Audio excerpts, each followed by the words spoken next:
एसआयटीच्या माध्यमातून भारतीय जनता पार्टी आणि महायुती अनेक स्कोर सेटल करताना दिसतंय आणि जरांगे विरुद्ध फडणवीस असा हा कलगीतुरा सुद्धा सुरू झालेला आहे. शरद पवारांनी मराठवाडा युनिव्हर्सिटीचं नामांतर जेव्हा सुरू केलं त्यावेळेला सुद्धा एक मोठी धग मराठवाड्यामध्ये पेटली होती आणि त्या धगीचे परिणाम शरद पवार यांना निवडणुकीमध्ये भोगावे लागले होते. तसेच परिणाम मला असं वाटतं भारतीय जनता पार्टी किंवा महायुती किंवा प्रस्थापित जे असतील लोक यांना भोगावे लागतील का किंवा यांना फेस करावे लागतील का, तर की या सरकारच्या कृतीतून ना मराठी खुश झाले ना ओबीसी खुश झाले. म्हणजे 30 वर ना 28 म्हणजे 2% जे मराठा आहेत ते कुठे गेले का त्यांचं मला असं वाटतं की कुणबीकरण झालं. विशेष म्हणजे राजेश टोपे यांच्यावर दबाव आणून त्यांचा रवींद्र वायकर किंवा अजित पवार करण्याचा प्रयत्न आहे का?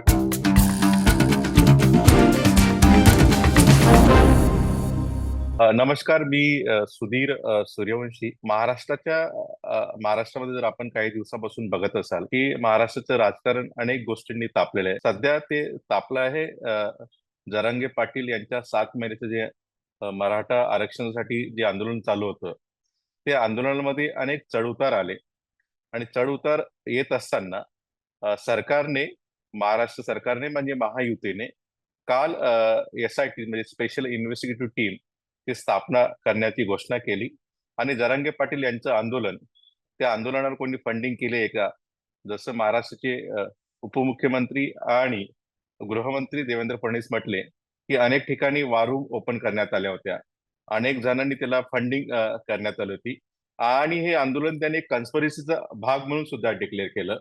आणि शिंदेने सुद्धा या आंदोलनावरती किंवा जरांगेवरती एक प्रकारे ताशेरे सुद्धा ओढले की जर कोणी लिमिटच्या बाहेर जात असेल तर आम्ही त्याचा कार्यक्रम करतो. त्यांचा तो व्हिडिओ सुद्धा व्हायरल झाला. त्याच्यामुळे आता जरांगे पाटील आणि एसआयटी यांच्यामध्ये आता मला असं वाटतं की एक तुंबड युद्ध सुरू होणार आणि याचा मतितार्थ किंवा या एसआयटीचे काय अर्थ असू शकतात या अनुषंगाने आपण एक एक गोष्ट जर तपासीत झाली किंवा डिकोडिंग करण्याचा प्रयत्न केला तर याच्यामध्ये 3-4 गोष्टी प्रामुख्याने जाणवतात.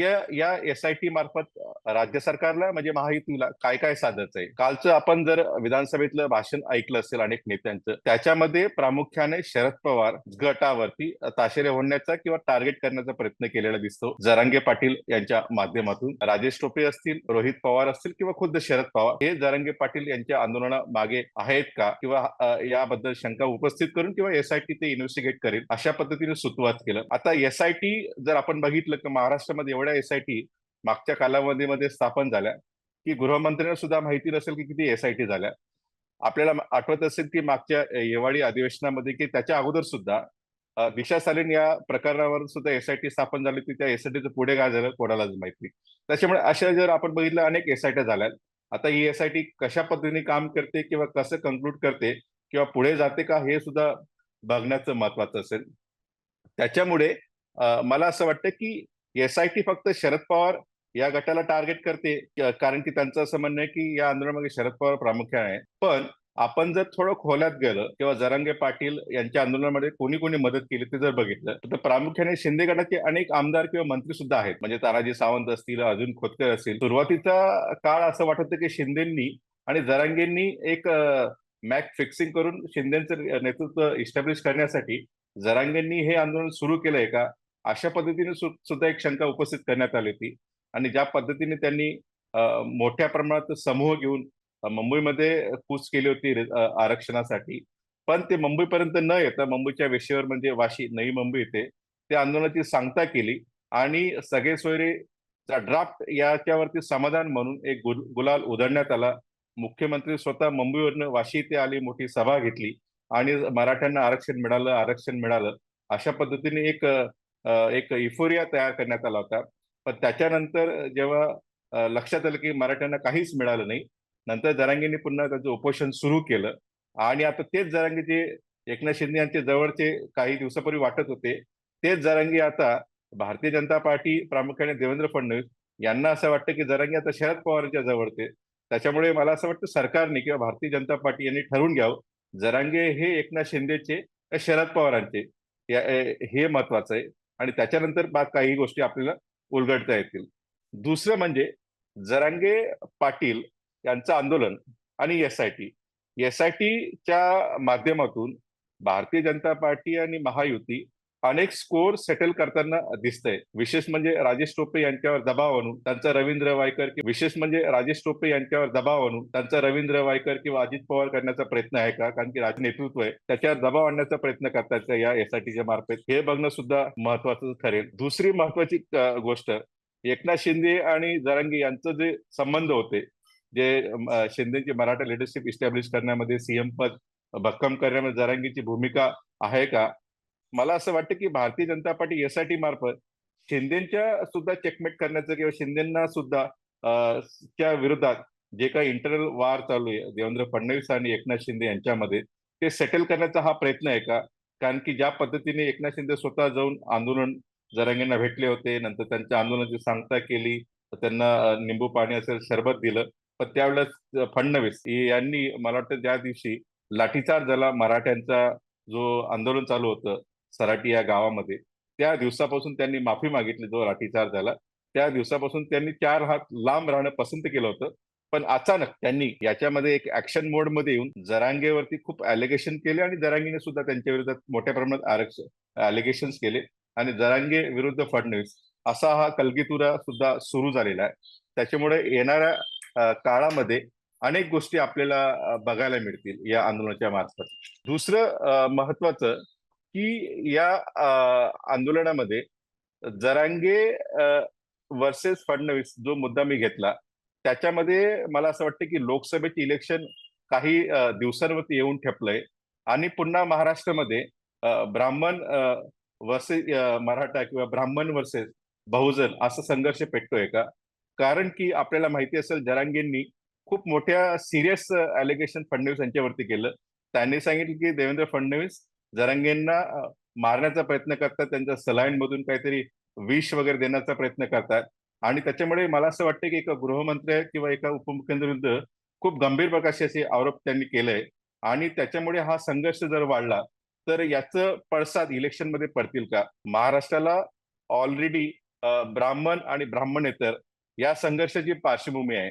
शाहू महाराज असतील, त्यांचं वेदोक्त प्रकरण असेल, फुले असतील, नंतर आपण बघितलं शिवाजी महाराज असतील किंवा आंबेडकर असतील, त्याच्यामुळे या सोशल रिफॉर्मर असतील, या मला असं प्रोग्रेसिव्ह आणि सेक्युलर जे थिंकिंगचे विचारक आहेत किंवा समाज सुधारक आहेत, यांच्या विचारसरणीमुळे ब्राह्मण आणि ब्राह्मणेतर हा जो संघर्ष आहे याला पुन्हा या गोष्टीमध्ये उजाळा मिळतोय का?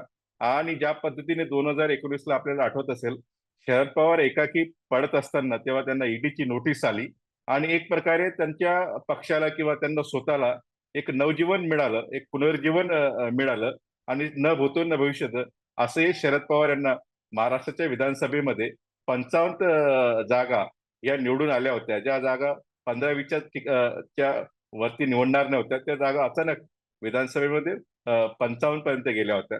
आणि तसंच पद्धतीने आता वातावरण महाराष्ट्रात निर्माण होतंय का, अशी सुद्धा मला असं वाटतं की शंका घेण्यास काही हरकत नाहीये.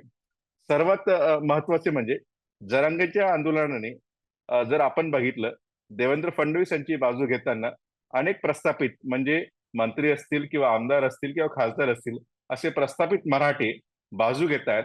पण दुसऱ्या बाजूने आपण जर बघितलं, जरांगेंच्या बाजूने जे विस्थापित आहे, त्यांना कधी सत्तेचा किंवा कधी वाटा मिळाला नाहीये आणि जरांगेंचं आंदोलन प्रामुख्याने त्या लोकांसाठी होतं की त्यांना कधीच सत्तेचा वाटा मिळाला नाहीये, आरक्षणाचा फायदा मिळाला नाहीये. असा हा जो समूह आहे, मराठवाड्यातला असेल, पश्चिम महाराष्ट्रातला असेल किंवा खानदेशातला असेल किंवा विदर्भातला असेल, हा एकवटतोय का? हा कन्सोलिडेट होतोय का? कारण की जरांगेंना ह्याच लोकांचा मोठ्या प्रमाणात पाठिंबा होता. म्हणून उत्स्फूर्तपणे जरांगे कुठल्याही प्रकारचं असं नेतृत्व नसताना सुद्धा अनेक लोकांनी त्याचं स्वागत केलं होतं किंवा अनेक लोक, महिला असतील, तरुण असतील किंवा वयस्कर असतील किंवा लहान मुलं असतील, हे जॉईन झाले होते आणि मराठा आरक्षण एक इमोशनल असा मुद्दा महाराष्ट्रात बनला होता आणि त्याच्यामुळे एक प्रस्थापित विरुद्ध जे छोटे शेतकरी किंवा छोटे जे मराठी असतील, हा संघर्ष पुन्हा निर्माण होतोय का? म्हणजे प्रस्थापित विरुद्ध मराठवाड्यामध्ये एक लाट तयार होते का, हे सुद्धा बघण्याचं असेल.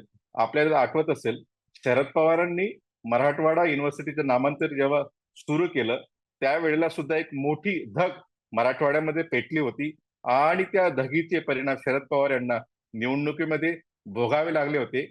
तसेच परिणाम मला असं वाटतं भारतीय जनता पार्टी किंवा महायुती किंवा प्रस्थापित जे असतील लोक यांना भोगावे लागतील का, किंवा यांना फेस करावे लागतील का, किंवा ते कसं काउंटर करतील या सर्व गोष्टींना, हे सुद्धा खूप बघणं महत्वाचे असेल.